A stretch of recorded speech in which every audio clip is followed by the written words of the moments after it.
Good morning દોસ્તો.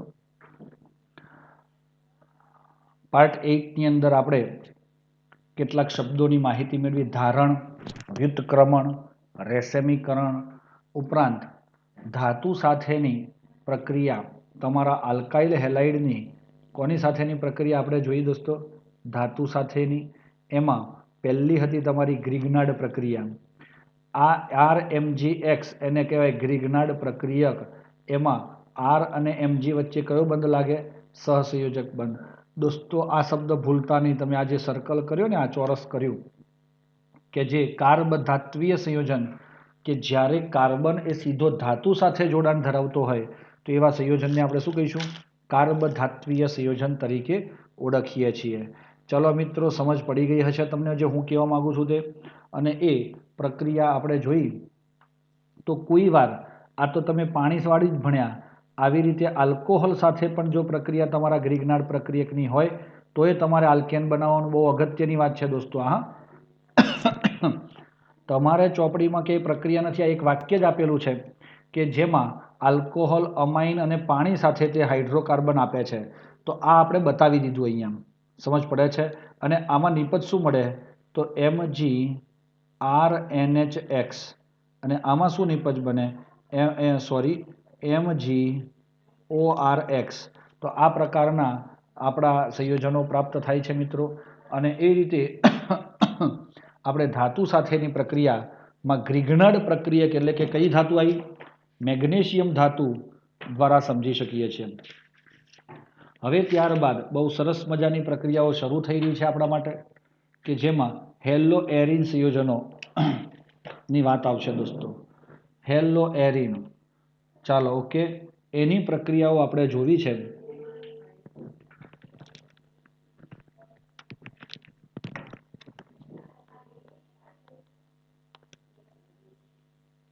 Hello arene પ્રક્રિયાઓ.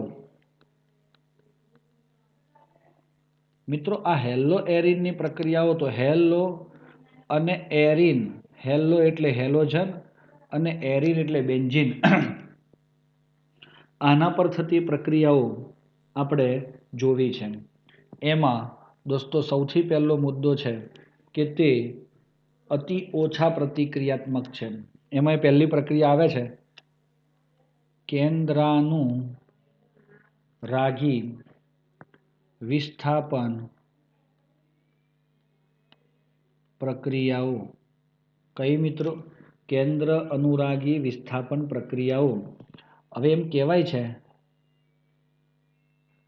અતિ ઓછા પ્રતિક્રિયાત્મક.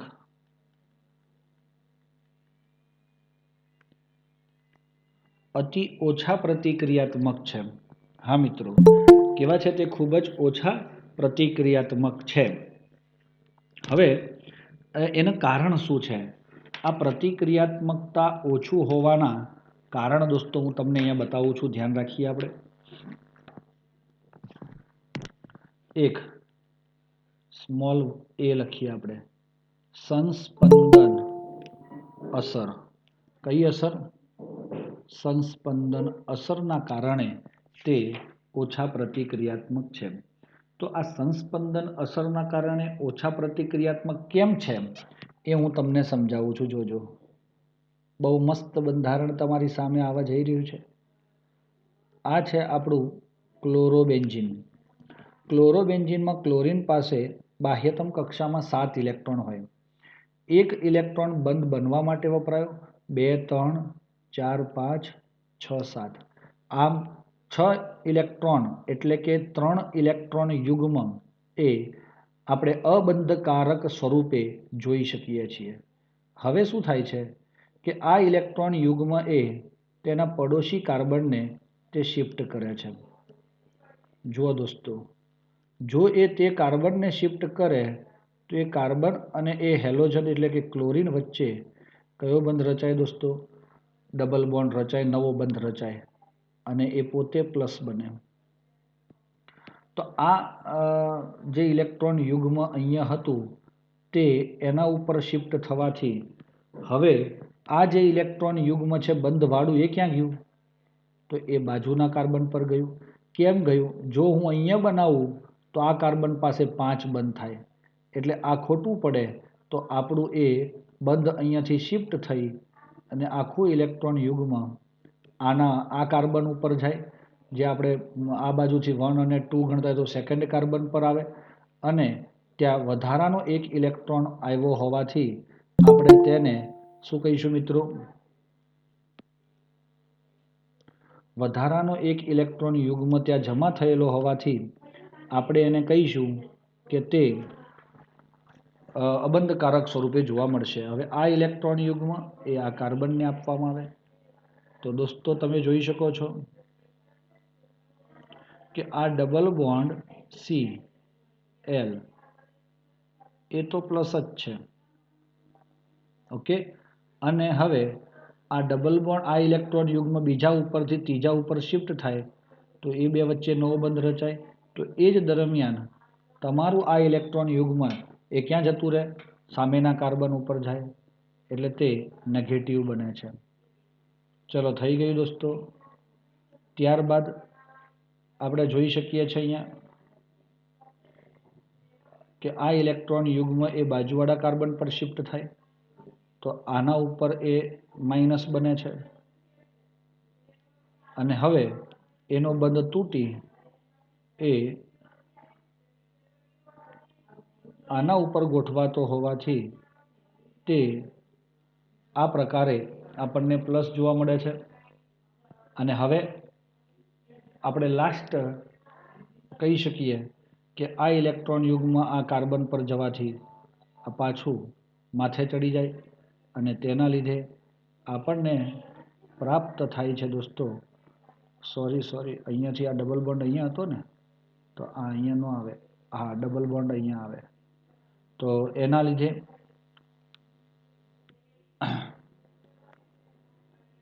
આ સંસ્પંદન બંધારણ આપણે સમજી શકીએ છીએ. તો આ થઈ ગયું મિત્રો, અને અહીંયા Cl તરીકે ઓળખવામાં આવે છે. તો દોસ્તો આ 5 સંસ્પંદન બંધારણો આપણને જોવા મળે છે.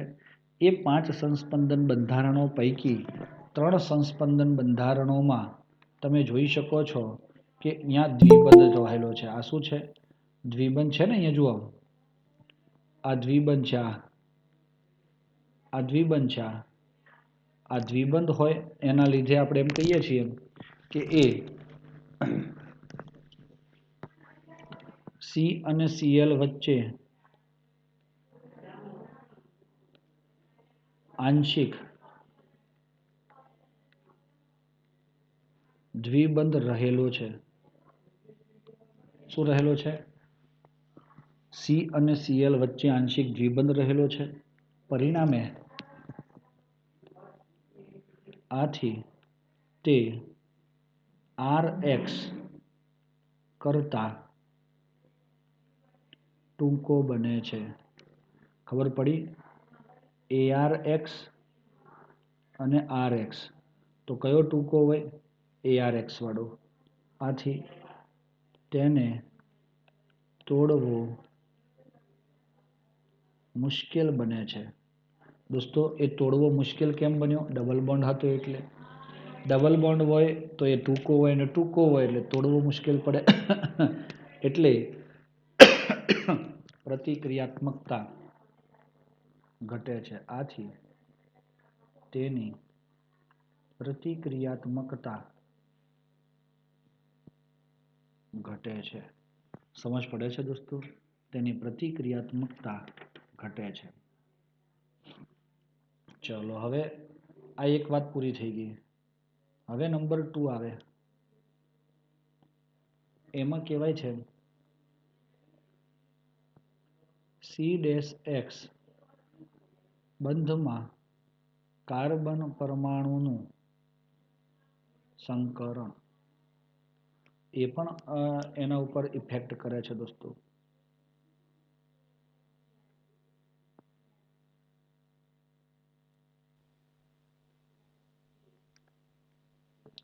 આ તમારો RX થયો,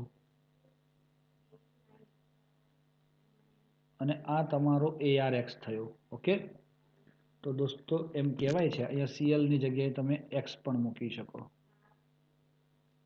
બરોબર, તો એ ચાલે.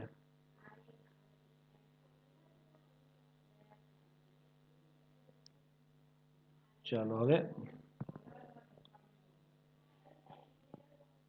x, તો તમે આ જોયું અહીંયા આગળ આ જે કાર્બન છે કયું, આ એનું સંકરણ કયું દોસ્તો, લખીને બતાવશો મને ગ્રુપમાં?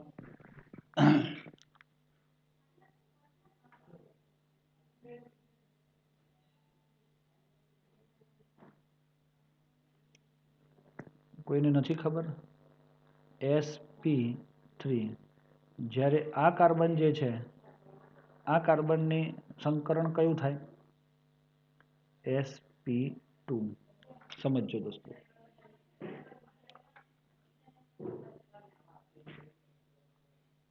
હવે શું થાય છે તે બતાવી દઉં તમને. આમાં એક વસ્તુ યાદ રાખજો, જેમ S લાક્ષણિકતા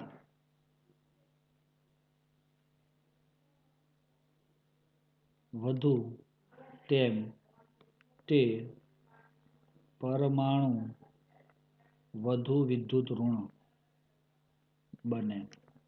દોસ્તો sp3 માં S લાક્ષણિકતા કેટલી અને sp2 માં S લાક્ષણિકતા કેટલી? ચલો sp2 માં S ની લાક્ષણિકતા કોઈ કહેશે મને? sp2 માં વધુ છે એ ખબર છે? તો દોસ્તો આ શું છે S લાક્ષણિકતા? તો તમે જ્યારે 11મા ધોરણમાં સંકરણ વિશે ટોપિક ભણ્યા છો ને, ત્યારે આ સંકરણોની અંદર ટોટલ 3 કક્ષકોમાં 100% લાક્ષણિકતા ડિવાઈડ થાય. sp2 હોય તો 100 ભાગ્યા 3 થાય એટલે 100 ભાગ્યા 3 એટલે 33.33% લાક્ષણિકતા છે આની. અને sp3 માં કુલ 4 છે કક્ષકો, એટલે 100 ભાગ્યા 4, કારણ કે S એક જ છે, આથી 25% લાક્ષણિકતા છે. તો દોસ્તો જેમ લાક્ષણિકતા વધે તેમ એ કાર્બન વધુ વિદ્યુત ઋણ બને. એટલે આ sp2 વાળો છે એટલે વધુ વિદ્યુત ઋણ કહી શકો, અને આ sp3 છે ઓછો વિદ્યુત ઋણ કહી શકો. અને વધુ વિદ્યુત ઋણ હોય તો એ શું કરશે? બંધમાંના ઇલેક્ટ્રોનને કાર્બન પોતાની તરફ પકડી રાખવાની વૃત્તિ ધરાવે, હા કે ના? આથી આ ઇલેક્ટ્રોન કાર્બન તરફ આવે તો શું થવાનું? આની બંધ લંબાઈ જે છે એ ઘટે છે. અને હા દોસ્તો, અને બંધ લંબાઈ ઘટવાથી આપણે એમ કહી શકીએ કે ભાઈ એ તમારી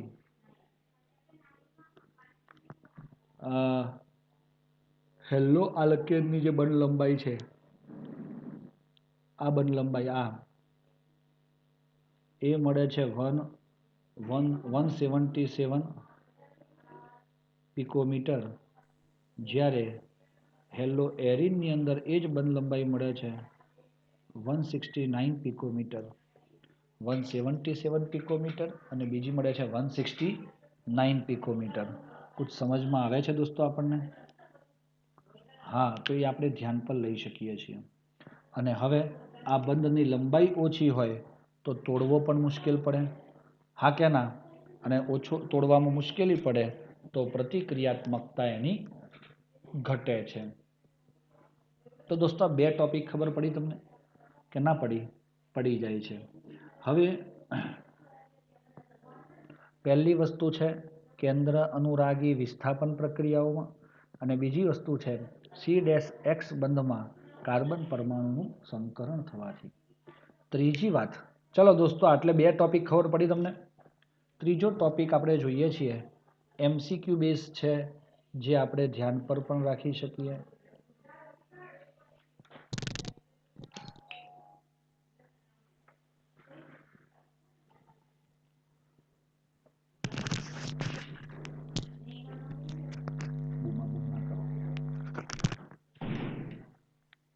ફિનાઇલ કેટાયનની અસ્થાયીતા.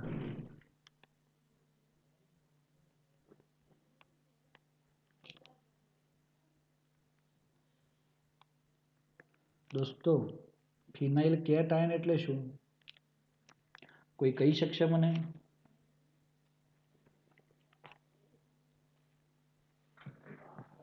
એક લોચો છે દોસ્તો. દાખલા તરીકે આપણે એમ કહીએ કે આ બેન્ઝીન છે, અહીંયા હેલોજન હતો. હવે એમાંથી હેલોજનનું વિસ્થાપન થાય તો પહેલા તબક્કામાં આ પ્લસ બની જાય વત્તા એક્સ માઇનસ, તો આનું જ નામ છે ફિનાઇલ કેટાયન. અને દોસ્તો આ ફિનાઇલ કેટાયનમાં યાદ રાખજો ખાસ, સંસ્પંદન થતું નથી, આથી તે અસ્થાયી છે. અને અસ્થાયી છે એટલે તે SN1 આપતું નથી. SN1 ને કેમ યાદ કર્યું? કારણ કે સ્થિરતાની વાત આવે છે, બેન્ઝીનવાળું સંયોજન સ્થાયી હોય તો એ SN2 આપવાને બદલે SN1 આપવાની શક્યતાઓ ઘણી વધારે હોય. પરંતુ આ કાર્બોકેટાયન વધારે અસ્થાયી છે, આથી તે શું આપવાની વૃત્તિ ધરાવે છે? યસ, તે SN1 આપવાની વૃત્તિ ધરાવતો હોવો જોઈએ.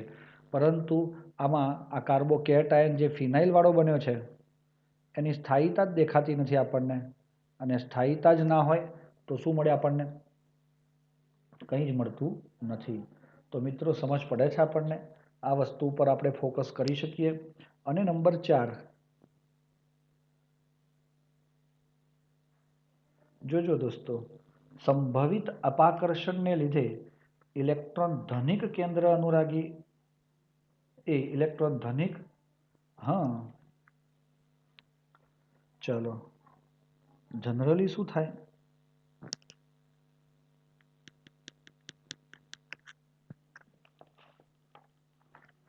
જો ઇલેક્ટ્રોન ધનિક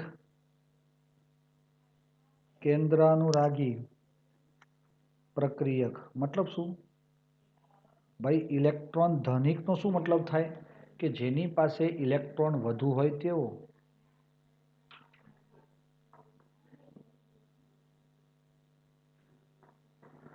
કેન્દ્ર અનુરાગી પ્રક્રિયક જ્યારે બેન્ઝીન તરફ આકર્ષાય છે ત્યારે બેન્ઝીનમાં પણ ઇલેક્ટ્રોન હોય છે અને એના લીધે તે અપાકર્ષણની ક્ષમતા વધવાથી તે જોડાવાની શક્યતા ઘટી જાય છે દોસ્તો.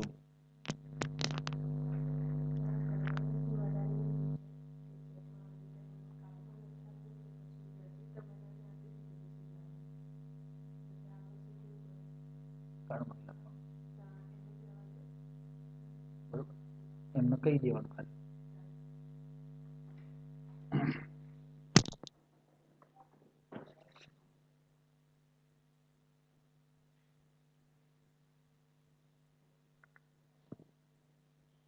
ઇલેક્ટ્રોન અનુરાગી એટલે આમાં શું હોય, બેન્ઝીનની આસપાસ પણ તમે જોયું છે કે પેલું ઇલેક્ટ્રોનનું વાદળ ફરતું હોય. તો આ પણ ઇલેક્ટ્રોન વધારે ધરાવતો હોય અને આ બેન્ઝીન પણ ઇલેક્ટ્રોન વધારે ધરાવતો હોય ત્યારે એના વિસ્થાપન થવાની શક્યતાઓ ઘટી જાય છે. તો આ 2-3 વસ્તુ આપણે ધ્યાન ઉપર લઈ અને આને સમજી શકીએ છીએ. મિત્રો તમે સમજી ગયા હશો મારી વાતને? હા કે ના? તો એ તમારે ધ્યાન ઉપર લેવું જરૂરી છે. હવે આપણે આપણી પ્રક્રિયા ઉપર જઈ રહ્યા છીએ. હવે હા દોસ્તો, હાઇડ્રોક્સિલ સમૂહ દ્વારા શું થાય છે? વિસ્થાપન. કોના દ્વારા વિસ્થાપન કરવું છે? હવે હાઇડ્રોક્સિલ સમૂહ દ્વારા વિસ્થાપન. ચલો પહેલું બહુ જ અગત્યનો સવાલ છે અને એક અને માત્ર એક જ છે. હાઇડ્રોક્સિલ સમૂહ દ્વારા વિસ્થાપન.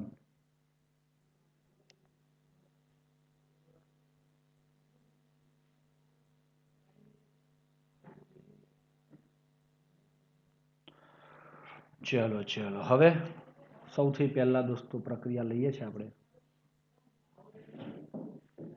અહીં હું લઉં છું, તમે ધ્યાન રાખશો. ચોપડી ખુલ્લી હશે તો એ વાંધો નહીં, બંધ રાખો તો સારામાં સારું.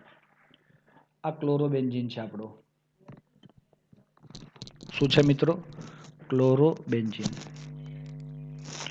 એની પ્રક્રિયા આપણે કરીએ છીએ NaOH સાથે. તો દોસ્તો સીધી વાત છે, આપણે આલ્કાઇલ હેલાઇડની પ્રક્રિયા કરેલી, RH, RCl, NaOH, ROH વત્તા H2O, NaCl, આવું દૂર થઈ ગયું હતું. સાચી વાત છે, 100%. તો એ જ વસ્તુ અહીંયા પણ થવાનું છે, કે નવું થવાનું નથી. તો મિત્રો જુઓ, આમાંથી શું થાય છે, આનો OH માઇનસ અને આનો Na પ્લસ, એ બંને વચ્ચે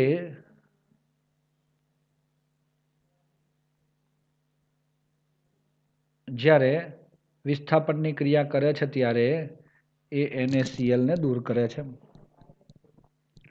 દોસ્તો આ પ્રક્રિયા સરળતાથી થાય તો નથી થતી. કેમ નથી થતી? તો એના કારણ આપણે અહીંયા જોયા, આ બધા જોયા ને 3 કારણ, કે એના સંસ્પંદનના કારણે બંધ લંબાઈ ટૂંકી છે, બીજું CX બંધમાં સંકરણ જે છે એ sp2 થાય છે એટલે પણ ટૂંકું છે, અને ફિનાઇલ કાર્બોકેટાયનની અસ્થાયીતા છે, એના લીધે પણ આપણને આ વિસ્થાપનની પ્રક્રિયાઓ બહુ ધીમી જોવા મળે છે. તો ધીમી જોવા મળે છે તો આપણે શું કરવું પડે? એને તાપમાન અને દબાણ આપવું પડે. 623 કેલ્વિન તાપમાન અને 312 દબાણ, ATM દબાણ. આ પહેલો તબક્કો, જેમાં દોસ્તો એકચ્યુઅલી ONA બને છે, અને પછી બીજા તબક્કામાં H+ સાથે પ્રક્રિયા થઈ અને આપણને શું મળે છે? ફિનોલ મળે છે. અને આ કહેવાય છે ક્લોરોબેન્ઝીન. શું કહેવાય છે એને? ક્લોરોબેન્ઝીન. ચલો હવે બીજી વાત, કે ભાઈ આ જ ક્લોરોબેન્ઝીન હોય, જોજો ખાસ Cl, પણ એના પેરા સ્થાને નાઇટ્રો હોય તો એને કહેવાય છે પેરા નાઇટ્રો ક્લોરોબેન્ઝીન. તો NO2 સમૂહ જે છે ને, -NO2 સમૂહ, -NO2 સમૂહ ઇલેક્ટ્રોન આકર્ષક સમૂહ છે, અને એ આ બેન્ઝીનના ઇલેક્ટ્રોનને શું કરે છે? પોતાની તરફ આકર્ષે છે. અને એના લીધે શું થયું કે આ ક્લોરીનનો બંધ તૂટવાની શક્યતાઓ વધે છે. એમાં પણ આપણે NaOH જ લઈએ છીએ અને બીજા તબક્કામાં H+ લઈએ છીએ. પણ ત્યાં દોસ્તો આટલા દબાણની જરૂર પડતી નથી, માત્ર તાપમાન જોઈએ છે 443 કેલ્વિન, અને આપણને શું મળી ગયું? OH, NO2, NaCl. તો દોસ્તો આ થાય છે તમારો પેરા નાઇટ્રો ફિનોલ. અંગ્રેજીમાં લખાઈ ગયું છે તો તમે એડજસ્ટ કરી લેજો દોસ્તો. નંબર 3, આ જ NO2 ની જો સંખ્યા વધે એટલે 2 થાય. આનું નામ તમે કહેશો સર કે આનું નામ તો આપણું થાય છે 1,2 ડાયનાઇટ્રો ક્લોરોબેન્ઝીન. હા દોસ્તો, એની પ્રક્રિયા આપણે એક NaOH સાથે જ કરીએ છીએ અને બીજા તબક્કામાં H+ સાથે, પણ 338 નહીં 368 કેલ્વિન તાપમાને કરતા. આમાં પણ આપણા OH નું જ વિસ્થાપન થાય છે, અને આપણને શું મળ્યું? 1,2 ડાયનાઇટ્રો ફિનોલ મળે છે. અને તે પણ કેમ આવું થયું? આકર્ષક સમૂહ જેમ વધે તેમ વિસ્થાપનની પ્રક્રિયાની સરળતા વધે. ચલો સમજ પડે છે? નંબર 4,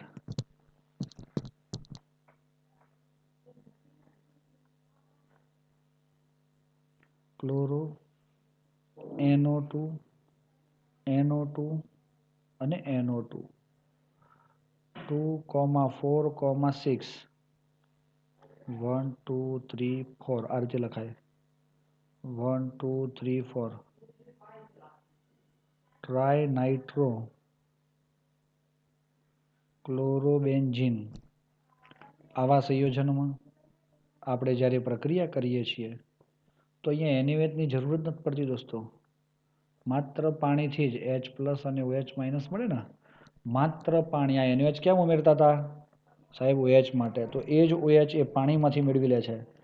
એટલી બધી પ્રતિક્રિયાત્મકતા વધી ગઈ કે હવે NaOH ની પણ જરૂર નથી. માત્ર પાણી સાથે ગરમ કરો એટલે આવી રીતે તમને ફિનોલ મળે છે 2,4,6 ટાઇનાઇટ્રો ફિનોલ. ચાલો દોસ્તો, સમજ પડે છે?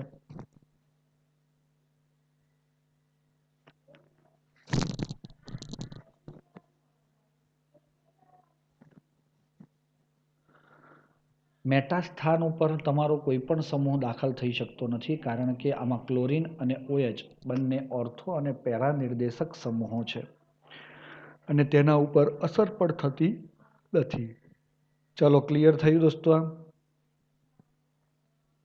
હા કે ના? યસ. હવે અહીં તમને એક પ્રકારે કે ક્રિયાવિધિ આપેલી છે દોસ્તો કે ભાઈ ઓર્થો અને પેરા એ બે જણા પ્રક્રિયા કરીને કંઈક તો આપે છે, પરંતુ મેટા આપતો નથી. તો એના કારણ શું છે? તો આ જ તમારા પ્રક્રિયાની ક્રિયાવિધિ સમજવી છે. ક્યાંય પૂછાવાની નથી દોસ્તો, ધ્યાન રાખીશું. Cl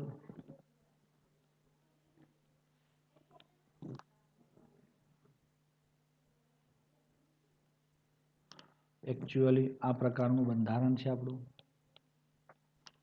જેની OH- સાથે પ્રક્રિયા થાય, ધીમો તબક્કો, તો આ પોતાનું ઇલેક્ટ્રોન યુગ્મ એ આ કાર્બન પર હુમલો કરે છે અને એના લીધે આપણને શું મળ્યું? અહીંયા Cl અને OH. તો દોસ્તો, જો ત્યાં નવો બંધ રચાય તો તમારો આ ડબલ બોન્ડ જે આપણને આ જગ્યા ઉપર દેખાય છે, કઈ જગ્યાએ દેખાય છે? આ જે દેખાય છે ને અહીંયા, એ ડબલ બોન્ડ અહીંયાથી શું થાય? નીકળી જાય અને તેનું ઇલેક્ટ્રોન યુગ્મ એ કોના ઉપર જાય? એ પડોશી ઉપર જાય અને આ જ પ્રકારે એનું ઇલેક્ટ્રોન યુગ્મ ફરતું ફરતું જાય, પછી આ શિફ્ટ અહીંયા થાય. Yes or not? પછી એ જ ફરતું ફરતું અહીંયા આવે, આ અહીંયા શિફ્ટ થાય એટલે ડબલ બોન્ડ આગળ જાય. આપણે જે આગળ સંસ્પંદન બંધારણની ચર્ચા કરી તે જ પ્રકારના સંસ્પંદન બંધારણ થાય અને ઝડપી તબક્કો થઈ ફાઇનલી તમારો OH અને N ડબલ બોન્ડ OO આપણને મળે છે વત્તા Cl- છૂટો પડે છે. તો આ પેરા પોઝિશનમાં સંસ્પંદન જોયું. હવે આપણે એને ઓર્થો પોઝિશનમાં સંસ્પંદન જોઈએ.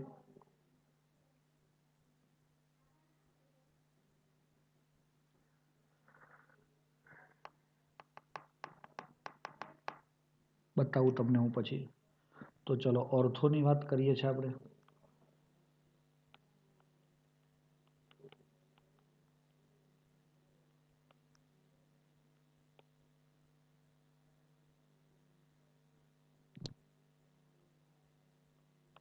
OH-.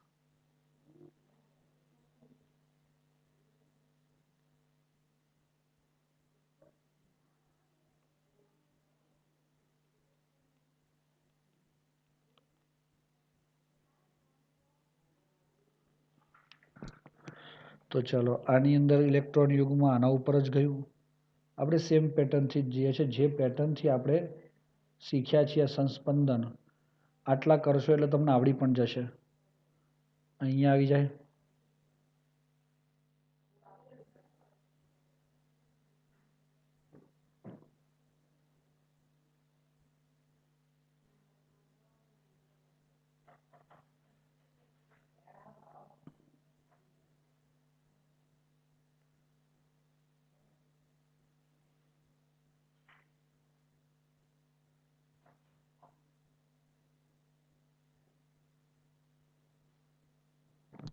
એમાં પણ 3 સંસ્પંદન બંધારણો મળે છે, જેનું ફાઇનલી આપણે આવું દોરી શકીએ છીએ અને એ તૂટી અને ફિનોલ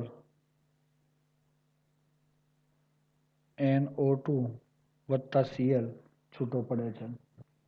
આ ઝડપી, તો પેલા બે ઝડપી છે, પહેલો તબક્કો ધીમો છે. ચાલો નંબર 3 મેટાવાળાની વાત.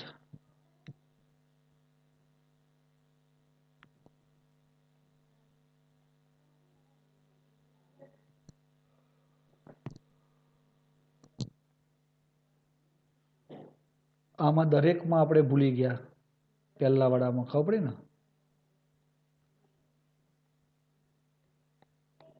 એ તો આવવું જ જોઈએ.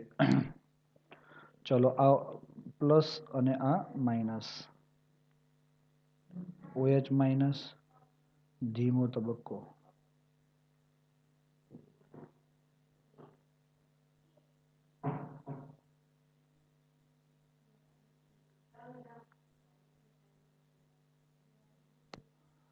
શું થયું દોસ્તો? જેવો OH આની ઉપર આવ્યો એટલે આ બંધ તૂટી જાય અને એ બંધ તૂટે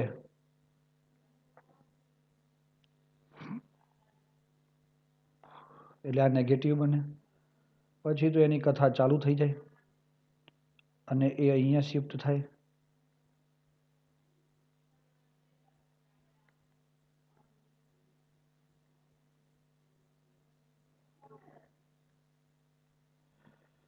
અને લાસ્ટ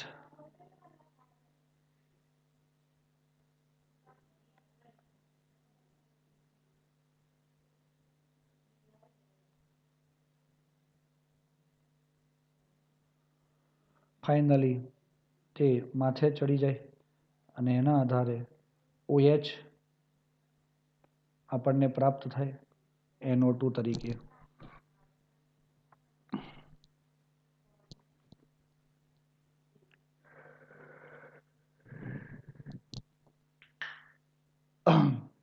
નીચે એક પેરેગ્રાફ આપ્યો છે, જુઓ. શું તમે જાણો છો કે ભાઈ તમારો NO2 જે છે એ ઓર્થો અને પેરા પર જ અસર શા માટે દર્શાવે છે, મેટા પર શા માટે દર્શાવતો નથી? આમાં દરેક બંધારણમાં સંસ્પંદન તો તમારા ઓર્થો મેટામાં થાય છે, ઓર્થોમાં થાય, પેરામાં થાય, મેટામાં થાય છે. ઓકે, એટલે એનું કારણ એ છે, કહેવાય છે કે NO2 જે સમૂહ છે ઓર્થો અને પેરાવાળો,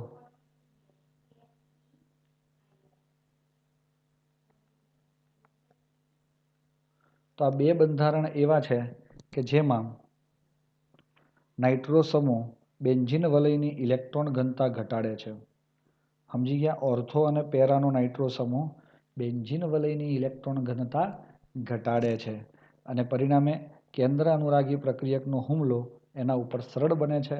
આ રીતે બનેલો કાર્બોકેટાયન સંસ્પંદન દ્વારા વધારે સ્થાયી બને છે. પહેલી વસ્તુ, આ જે છે આ સ્થાન, આયર્યું સ્થાન, બરોબર છે, આ સ્થાન. તો તમે જોયું કે આ ઇલેક્ટ્રોન યુગમાં આના ઉપર આવ્યું, એ પાછું ક્યાં જાય ખબર તમને? એ આના ઉપર શિફ્ટ થાય, નાઇટ્રો ઉપર. અને નાઇટ્રો ઉપર શિફ્ટ થાય એટલે બેન્ઝીનમાં ઇલેક્ટ્રોન ઘટે અને એને નિષ્ક્રિય બનાવે, એટલે ધન વીજભાર બનાવે. એટલે ત્યાં એ સ્થિરતા વધારે છે. એ જ રીતે આમાં પણ જુઓ, આ સ્થાન ઉપર NO2 છે, એ સ્થાન ઉપર જ તમારું શું આવ્યું? પ્લસ માઇનસ આવ્યું. આમાં આ સ્થાન ઉપર છે તો ઇલેક્ટ્રોન યુગમાં તમારું મેટામાં 3 સ્થાનોએ જાય છે. એ સ્થાન છે તમારું અહીંયા 1, 2 અને 3. NO2 વાળા સ્થાને ઇલેક્ટ્રોન યુગમાં દાખલ થતું નથી. એટલે એમાં તમારો આ સ્થાન ઉપર સંસ્પંદન થાય તો છે, પણ એમાં કમ્પેરેટિવલી ઓર્થો અને પેરા એ જે ઇલેક્ટ્રોન યુગ્મ છે તે NO2 પર શિફ્ટ થતું નથી, જેથી તેની સક્રિયતા ઘટે છે અને આથી મેટા ઉપર હાજર NO2 સમૂહ હેલો એરિનની પ્રક્રિયા ઉપર કોઈ અસર દર્શાવતો નથી. કારણ પણ સમજ પડી હશે, ક્યાંય પૂછાશે નહીં, પણ આપણે ધ્યાન ઉપર લેવું ખૂબ જ આવશ્યક છે દોસ્તો. ચલો ત્યારબાદ નંબર 2 ની પ્રક્રિયા આવે છે.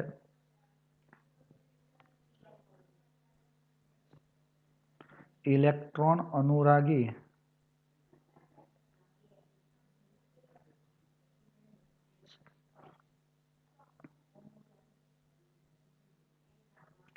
વિસ્થાપન પ્રક્રિયાઓ. ઇલેક્ટ્રોન અનુરાગી વિસ્થાપન પ્રક્રિયાઓ કોને કહેવાય દોસ્તો? તે તમારી કેવી પ્રક્રિયાઓ આપે છે ભાઈ? ઇલેક્ટ્રોન અનુરાગીમાં આપણે બેન્ઝીનની પ્રક્રિયાઓ જોતા હતા, ખબર છે? Chlorination, bromination, nitration, સલ્ફોનેશન, alkylation, acylation. ખબર પડે છે? આટલી પ્રક્રિયાઓ એ આપણી કઈ કહેવાય છે? ઇલેક્ટ્રોન અનુરાગી વિસ્થાપન પ્રક્રિયાઓ. હેલો એરિન સંયોજનોના સંસ્પંદન બંધારણ જોતા હેલોજન એ પોતાનું ઇલેક્ટ્રોન યુગ્મ એ ક્યાં ફેરવે છે દોસ્તો?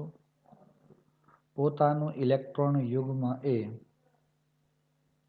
ઓર્થો અને પેરા સ્થાને મોકલતો હોવાથી હેલો એરિનની ઇલેક્ટ્રોન અનુરાગી વિસ્થાપન પ્રક્રિયાઓ કેવી છે? ઓર્થો અને પેરા નીપજ આપે છે.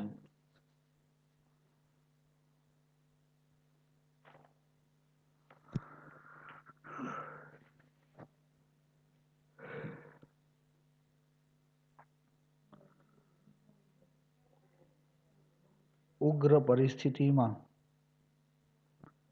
આ પ્રક્રિયાઓ કરવામાં આવે છે. તો આ ઉગ્ર પરિસ્થિતિ કઈ દોસ્તો? તો વધારે સ્ટ્રોંગ કેમ લેવું પડે છે? કારણ કે તેમાં દ્વિબંધ હતો, સક્રિયતા ઓછી હતી ને એના લીધે. ચલો સૌથી પહેલું એનું લઈએ છે આપણે ક્લોરિનેશન. યાદ છે? Cl2 વત્તા FeCl3 લેવાનું. ચલો ક્લોરોબેન્ઝીન હું લખું છું અહીંયા. હા, એનું આપણે Cl2 સાથે FeCl3 પણ કેવું નિર્જળ પ્રક્રિયા કરીએ તો એ વિસ્થાપન થાય તો આ ક્લોરીનને અસર થાય. સાંભળજો. પણ ઇલેક્ટ્રોન અનુરાગી થાય તો આપણે ખાસ શબ્દોમાં હું અલગ પેનથી તમને લખી આપું.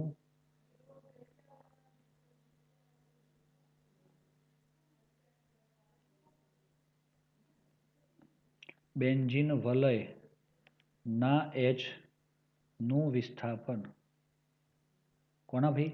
બેન્ઝીન વલયના H નું વિસ્થાપન થાય અને એના લીધે આપણે એમ કહી શકીએ કે આ Cl આવનાર Cl ઓર્થો અને પેરા ઉપર જાય તો મને ઓર્થો ક્લોરો બેન્ઝીન એટલે 1,2 ડાયક્લોરો બેન્ઝીન અને આને કહેવાય 1,4 ડાયક્લોરો બેન્ઝીન.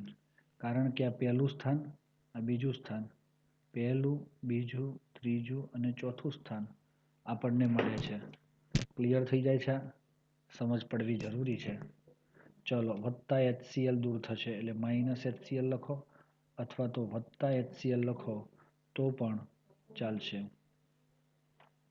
ચલો બીજો શબ્દ આવે છે નાઇટ્રેશન. નાઇટ્રેશન માટે સાંદ્ર HNO3 વત્તા સાંદ્ર H2SO4 આપણે લઈએ છીએ. અને યાદ હોય તો દોસ્તો સેમ ટુ સેમ ક્લોરોબેન્ઝીનનું સાંદ્ર HNO3 અને સાંદ્ર H2SO4 સાથે પ્રક્રિયા કરીએ તો નાઇટ્રેશનમાં કયો સમૂહ દાખલ થશે દોસ્તો? તમે કહેજો મને અંદર જોયા વગર. આ ઇલેક્ટ્રોન અનુરાગી પ્રક્રિયાઓ તમારા બોર્ડ માટે નથી. હા, બોર્ડમાં પૂછાવાની નથી. ચલો દોસ્તો, નાઇટ્રેશનમાં કયો સમૂહ દાખલ થાય? NO2 સમૂહ દાખલ થાય દોસ્તો, વત્તા ક્લોરોબેન્ઝીનમાં ક્લોરીન અને NO2 દાખલ થાય અને આમાંથી પાણીનો અણુ દૂર થાય. 1 2 1 2 3 4 1 dash chloro 2 dash nitro benzene 1 dash chloro 2 dash nitro benzene. આ રીતે આપણને પ્રાપ્ત થાય છે, જેમાંથી મુખ્ય નિપજ તરીકે કોણ મળે છે? મહદ અંશે પેરા નિપજ. આ યાદ રાખજો.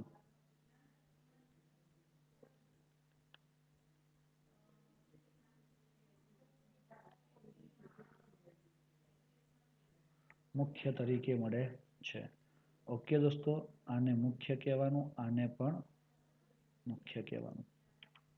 ચાલો નંબર 3, જેનું નામ છે દોસ્તો સલ્ફોનેશન. અને અહીંયા લઈએ છીએ આપણે સાંદ્ર H2SO4 અને એને ગરમ કરીએ.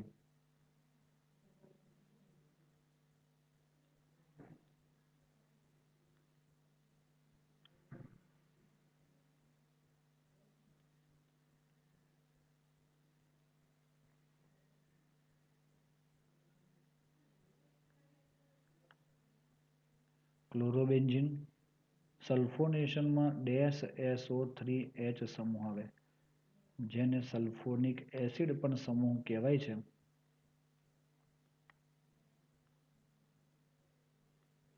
અને મુખ્ય સમૂહ તમારો સલ્ફોનિક એસિડ જ કહેવાય. એટલે 1 અને 2 ક્લોરો બેન્ઝીન સલ્ફોનિક એસિડ. અને આને કહેવાય 1 2 3 અને 4 ક્લોરો બેન્ઝીન સલ્ફોનિક એસિડ. ચાલો ઓકે દોસ્તો. અને ચોથા નંબરની આવે છે ફિડલ ક્રાફ્ટ પ્રક્રિયાઓ, જેમાંથી પહેલી છે આલ્કાઇલેશન.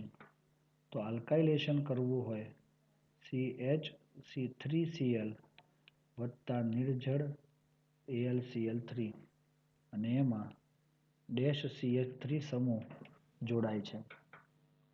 તો મિત્રો, આ સિમ્પલ પ્રક્રિયા માટે આપણે એમ કહીશું ક્લોરીન પ્રક્રિયા લખીએ છીએ CH3Cl નિર્જળ AlCl3.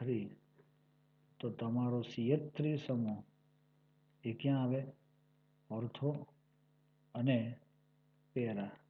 અને એના લીધે આપણને શું મળ્યું? યસ.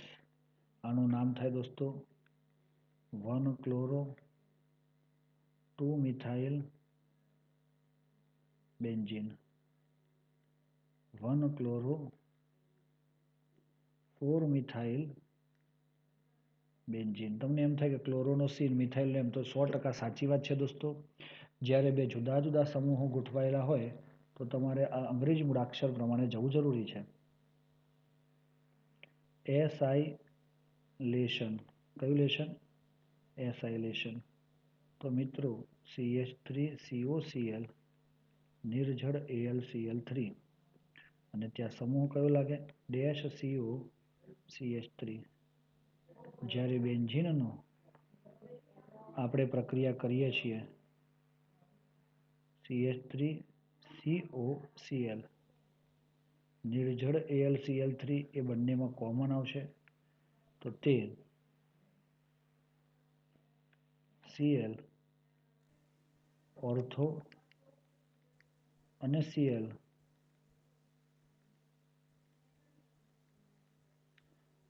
પેરા નિપજ મળે છે આનું નામ થાય દોસ્તો આને બેન્ઝીન રિંગ ઉપર COCH3 આને કહેવાય એસિટોફિનોન તો એનું નામ થાય 2 ક્લોરો એસિટોફિનોન અને આને કહેવાય છે 4 ક્લોરો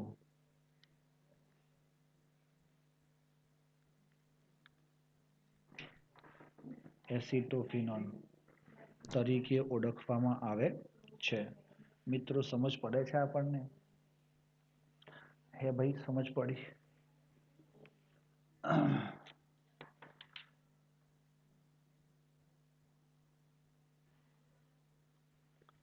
બાળકો સમજ પડી છે તમને તો આપણે આપણો લેક્ચર એટલે સુધી રાખીએ કાલે ઓલમોસ્ટ આપણું ચેપ્ટર પૂરું થઈ જશે અને એક્સરસાઇઝ પણ આપણે આવતીકાલે કદાચ થોડી ઘણી જોઈશું મિત્રો ઓકે બેટા કોઈ ડાઉટ હોય તો તમે પૂછી શકશો મને